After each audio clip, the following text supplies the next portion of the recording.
गाजत जगात, नाव गाजत जगात, अख्ख्या जगामध्ये माझ्या बाळू मामाचं नाव झालेलं आहे माय बापू। परमात्म्यापासून काय चाललो, लांब होत चाललो महाराज। आणि जर आपल्याला काय आवडतं हे जर त्या साधू संतांकडे आपण गेलो तर साधू संत देखील आपल्याला प्रमाण देऊन सांगतात की तुम्ही काय करा, त्या भगवान परमात्म्याची भक्ती करा माय बाप हो, जेणेकरून तो भगवान परमात्मा काय करेल, आपल्यावर कृपा करेल। आता बघा बाळू मामांना काय आवडतं बरं, हे उत्तर तुमच्याकडून अपेक्षित आहे मला।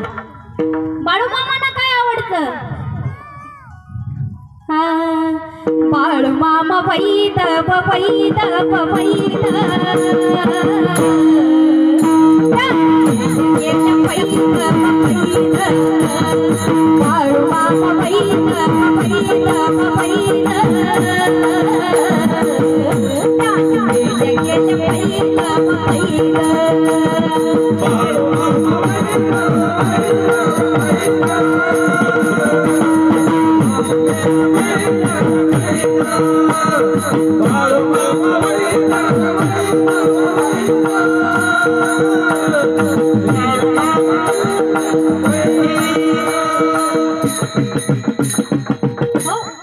बाळू मामा वैद वैद। बाळू मामांना काय आवडतं तर मेंढ्या आवडतात माय बाप हो, मेंढ्या आवडतात, खूप आवडतात। बाळू मामांचं काय आहे, त्या मेंढ्यांवरती खूप मोठं काय आहे, प्रेम आहे, जीव आहे। बाळू मामा पशु पक्षीवर देखील खूप प्रेम करायचे माय बाप हो। बाळू मामांना खूप मेंढ्या आवडायच्या माय बाप हो। आणि त्यांनी एवढ्या मेंढ्या, म्हणजे आधी त्यांच्याकडे एवढ्या मेंढ्या नव्हत्या, परंतु जेव्हा सुरुवात केली तेव्हा त्यांच्याकडे थोड्याशा 4-5 मेंढ्या होत्या माय बाप हो।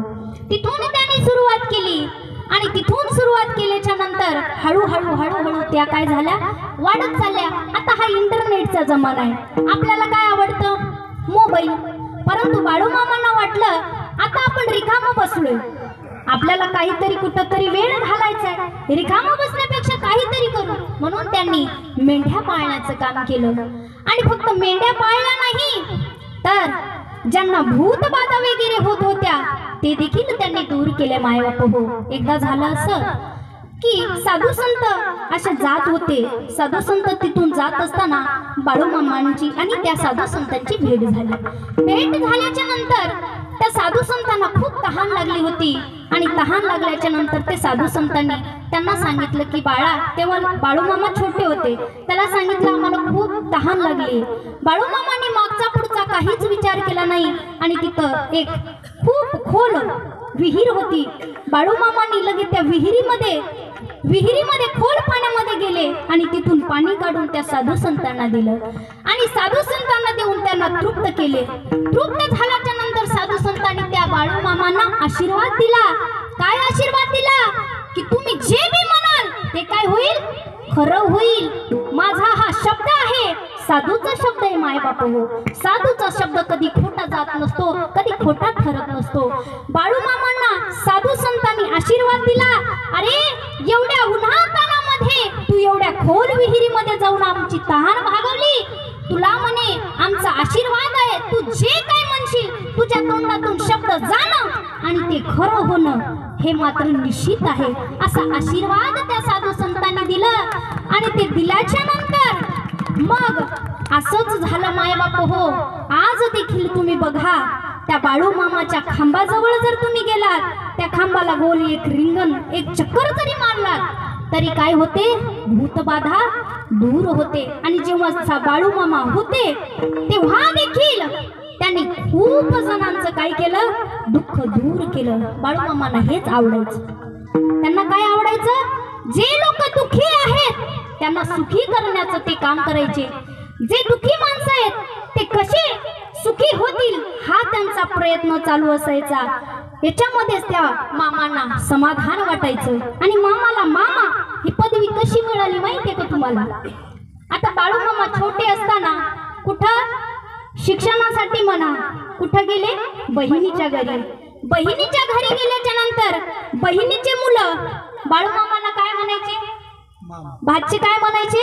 मामा मामा मामा मामा म्हणता म्हणता तोच शब्द बाळू मामांना लागू झालं आणि त्याचंच काय झालं? बाळू मामा. आणि त्याच नावाने ते समाजामध्ये काय झाले? प्रचलित झाले. आणि तेव्हापासून त्यांना बाळू मामा असं नाव पडलं. आणि त्याच्यामुळं हा नाव काय झालं? प्रचलित म्हणजे जगामध्ये प्रसिद्ध झाला माय बापू. बाळू मामांचे खूप सारे आपल्यावरती काय आहे? उपकार आहेत माय बापू. बघा, कुणी कुणी लोक खूप त्रासलेले असतात, कुणाकुणाला खूप काही त्रास होत असतो, परंतु जर बाळू मामांच्या जवळ ते गेले ना, त्यांचं ते दुःख एका क्षणामध्ये दूर होतं माय बापू. आणि फक्त दुःखच दूर होत नाही, तर जे काही आंधळे आहेत त्यांना बाळू मामाने डोळे दिले, जे पांगळे आहेत त्यांना बाळू मामाने बरं केलं. म्हणजे असा एक देखील दुःख नाही की बाळू मामाने बरं केलं नाही. कोणतंही दुःख असो, कोणतंही दुःख असो, त्या दुःखाचं कारण ते शोधायचे आणि बाळू मामा त्यांना सुखी करण्याचं काम करायचे. हेच माझ्या बाळू मामांना काय करायचं? आवडायचं माय बाप हो. विठाला विठाला.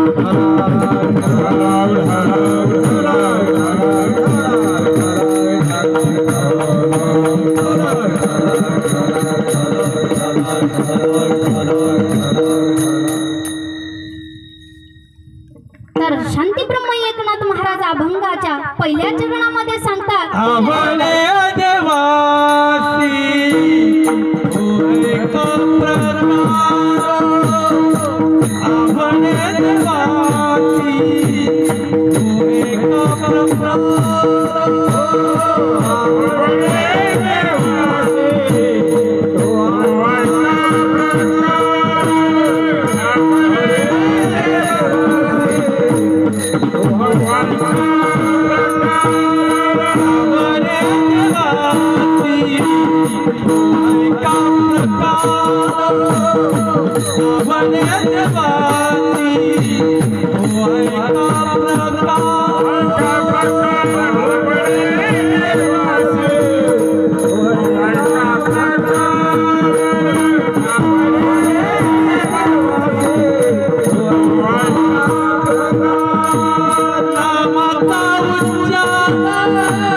भगवान परमात्म्याला काय आवडायचं?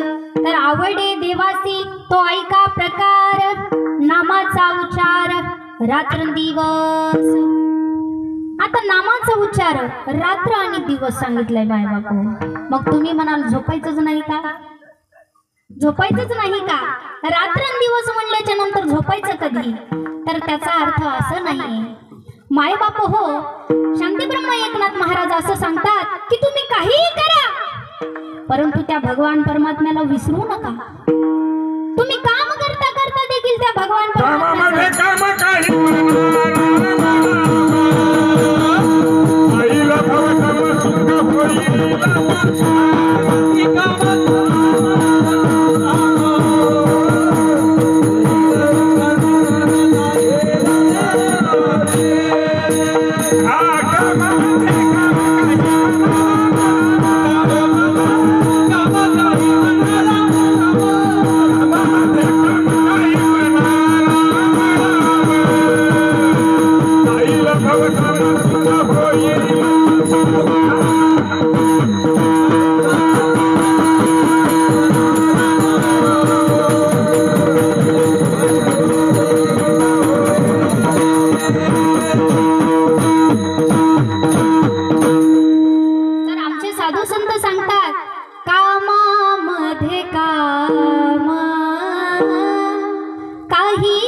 काही काम करा, कोणतंही काम करा तुम्ही, परंतु तोंडाला मात्र काही काम असतं का?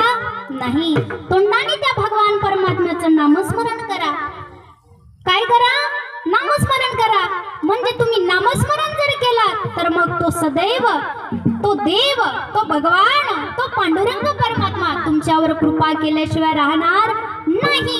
आणि जर तुम्ही असं नाही केलं, आता सुंदर असं तुम्ही या नरदेहाला तुमचा देह प्राप्त झालाय, या देहामध्ये जर तुम्ही त्या भगवान परमात्म्याचं भजन नाही करणार तर कधी करणार माय बाप हो? हा प्रश्न तुम्हाला जेव्हा तुम्ही वरती जाल ना बरं का, तेव्हा आमचे साधू संत तुम्हाला म्हणतील की या जीवनामध्ये तुम्ही आलात आणि काय केलात, तेव्हा आमचे साधू संत तुम्हाला विचारतील क्या किया, क्या किया, क्या किया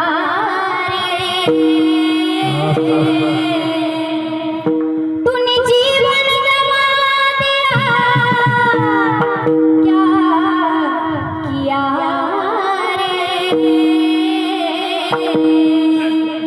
जिसे पाना था उसको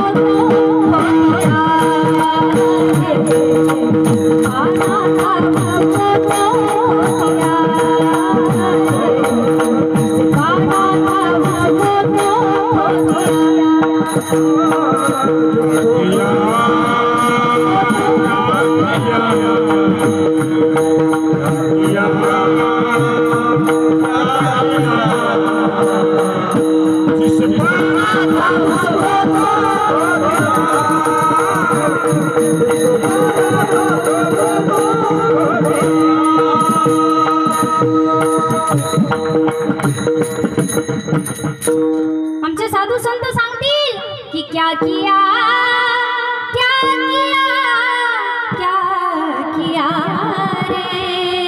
सगळं आयुष्य तू इथं घातलं, परंतु त्या भगवान परमात्म्याचं चिंतन केलं नाही. तुझ्याकडे पैसे आले, परंतु त्या पैशाचं तुला काय झालं? गर्व झालं.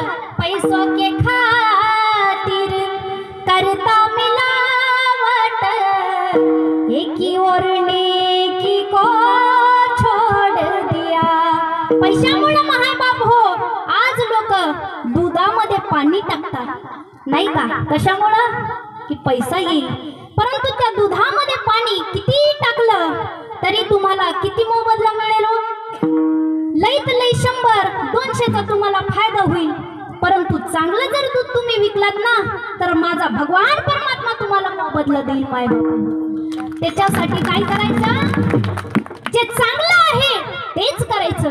या जीवनामध्ये हे आलात ना, सुंदर असं नरदेह तुम्हाला प्राप्त झालंय ना, मग त्याचा चांगलाच काय करायचा? उपयोग करून घ्यायचा.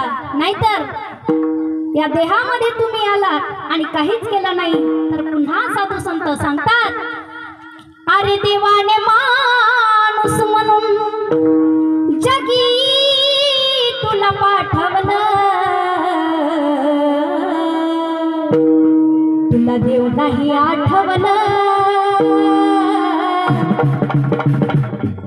पापाचं वेड्या सार साठवलं,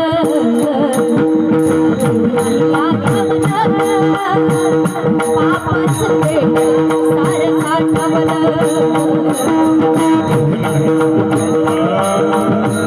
पापाचं वेड्या सार साठवलं.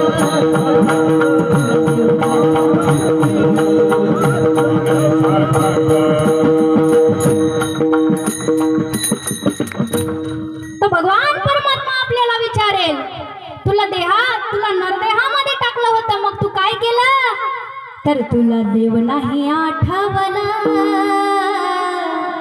पापच वेड्या सार साठवलं.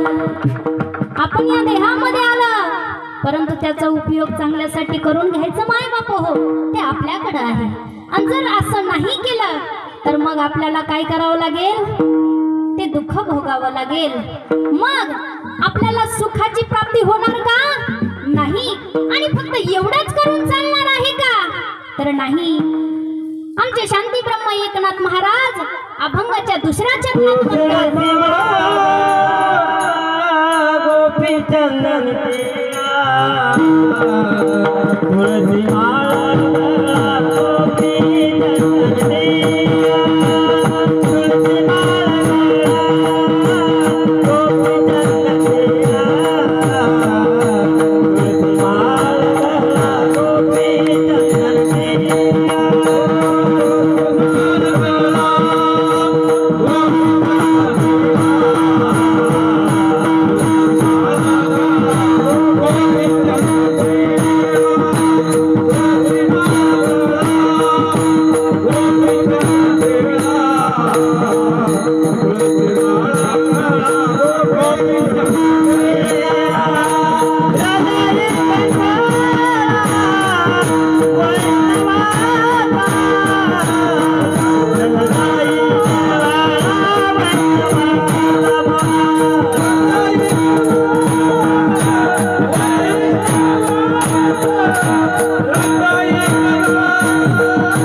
गळ्यामध्ये पवित्र तुळशीची माळ घालायची आणि फक्त माळ घालायची का नाही तर कपाळाला गोपी चंदनाचा टिळा लावायचा आहे. आणि एवढंच करायचंय का नाही तर वारकऱ्यांविषयी काय पाहिजे कळवळा पाहिजे. तुळशी माळ गळा गोपी चंदन टिळा हृदयी कळवळा वैष्णवा.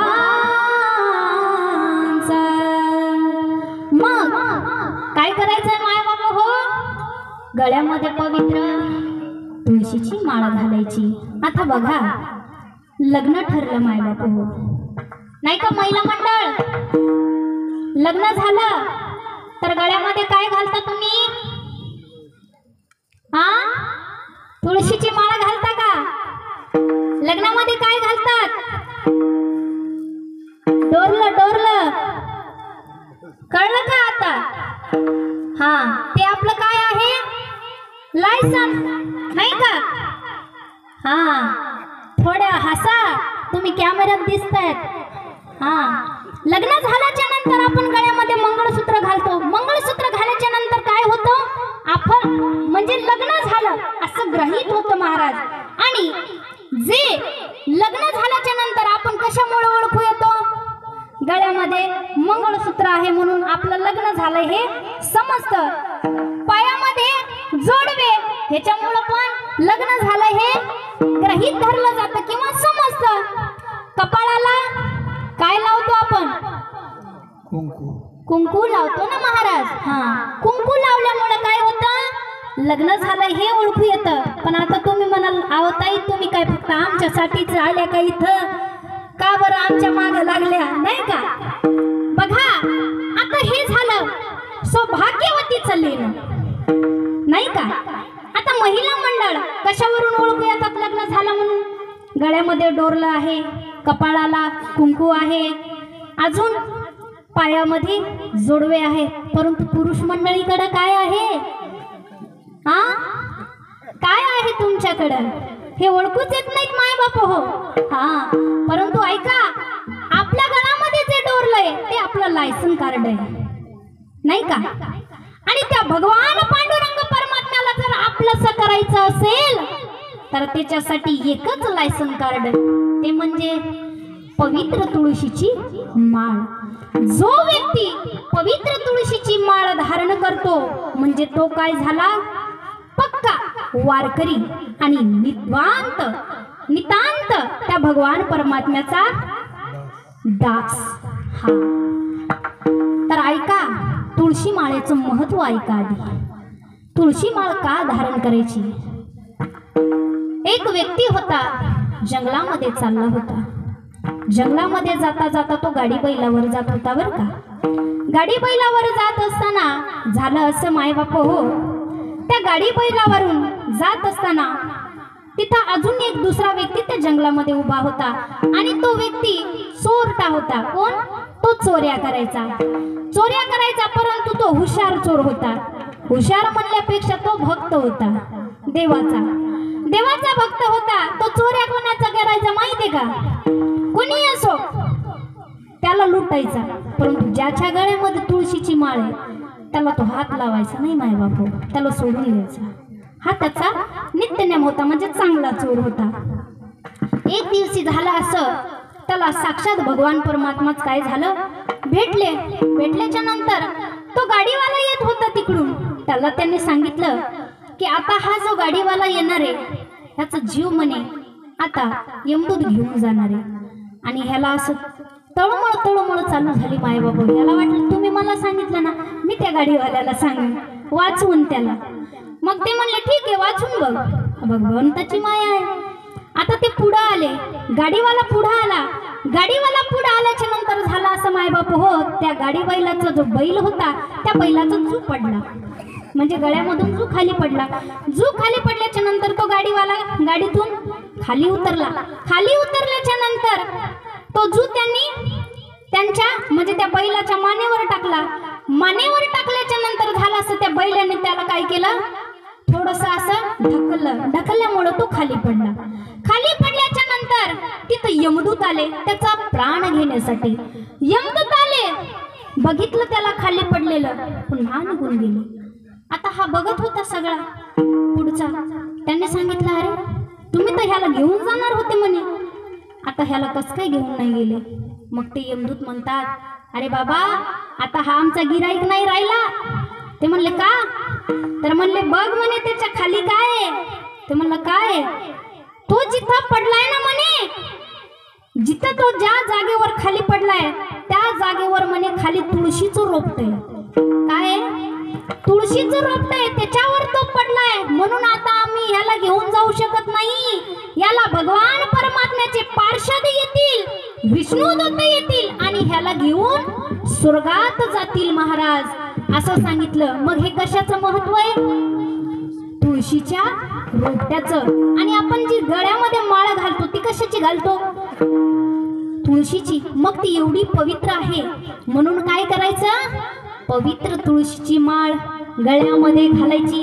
आपल्याला जर खरंच वाटत असेल स्वर्गाला जावं आणि आपल्याला विष्णुदूत घ्यायला यावं तरच काय करायचं, तुळशीची माळ घालायची. आणि जर आपल्याला वाटलं नाही मला असंच इथंच मरायचंय, त्यांनी काय करायचे महाराज, तुळशीची माळ घालायची नाही.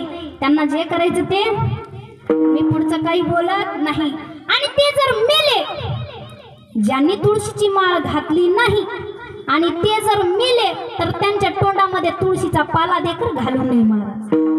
आपल्याकडे पद्धत आहे ना, आपल्या भारत भूमीमध्ये ही पद्धत आहे. माणूस जर मेला तर त्यांचा अंत्यविधी कशाने करतात, तुळशीचा पाला त्याच्या तोंडामध्ये ठेवतात. परंतु जे खातात त्यांच्या तोंडामध्ये ते घालू नये. विठाला विठाला.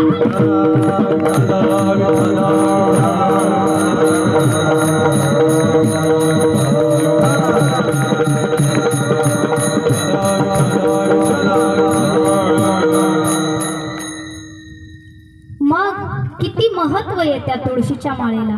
काय लागतं मायबाप हो, फक्त घाला ना तुळशीची माळ गळ्यामध्ये घाला. आपलं जर भाग्य उजळत असेल, आपल्याला जर त्या भगवान परमात्म्याची भेट होत असेल तर तुळशीची माळ घालायला काय हरकत आहे. एवढंच नाही तर फक्त तुळशीची माळच घालून चालणार नाही, तर काय करावं लागेल, कपाळाला गोपीचंदनाचा टिळा लावावा लागेल माहे बाप हो. आता बघा, मुसलमान जे लोक राहतात ना, ते कशावरनं ओळखू येतात? कशावरनं ओळखू येतात माहे बाप हो? हा, गंधा बघा. आपल्या संस्कृतीमध्ये जो व्यक्ती कपाळाला कुंकू लावतो किंवा चंदनाचा टिळा लावतो, बुक्का लावतो, अष्टगंध लावतो, याच्यावरून आपण काय ओळखतो की हा महाराष्ट्रीयन आहे आणि हा प्युअर वारकरी आहे. हे कशावरून कळतं? बघा, कधी कधी माणसं ना दिसण्यावरून पण ओळखू येतात, माळकरी आहे की नाही, हा टाळकरी आहे की माळकरी आहे. कशावरून ओळखू येतं?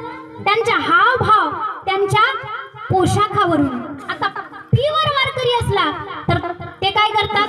धोतर नेसतात, धोतर, चांगला पैजामा आणि डोक्यावरती टोपी. मग याच्यावरून आपण काय ओळखतो की हा काय आहे? वैष्णव आहे, हा वारकरी आहे, हा माझ्या भगवान पांडुरंग परमात्म्याचा निष्ठावंत भक्त आहे. कशावरून ओळखला जातो? त्याच्या पोशाखावरून ना माय बाप हो.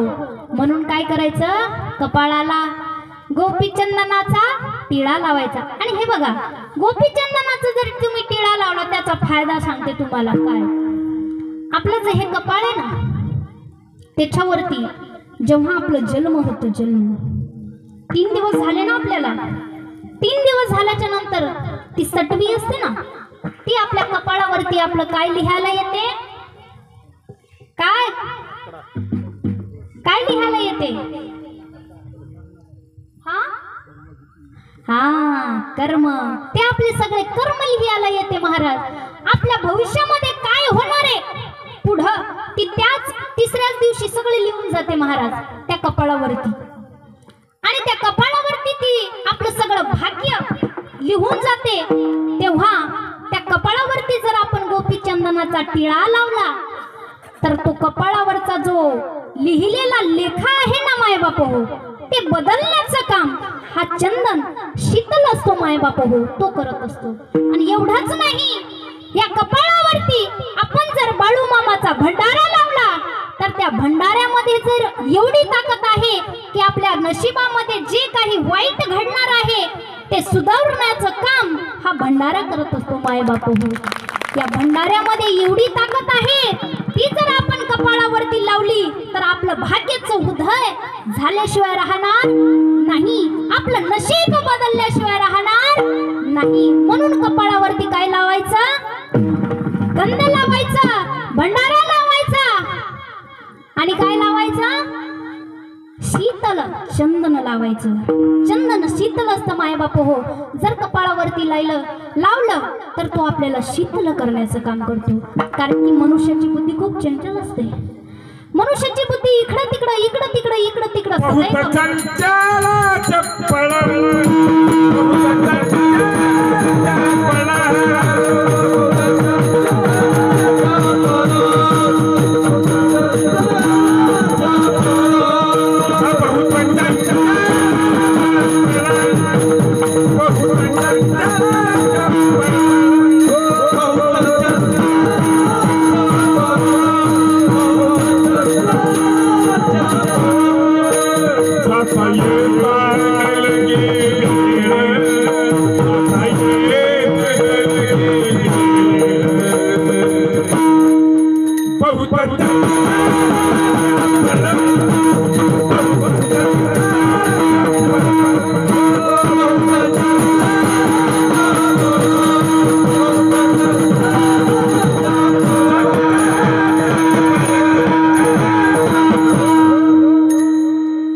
बहु चंचल चपल जाता येता न लगे वेग.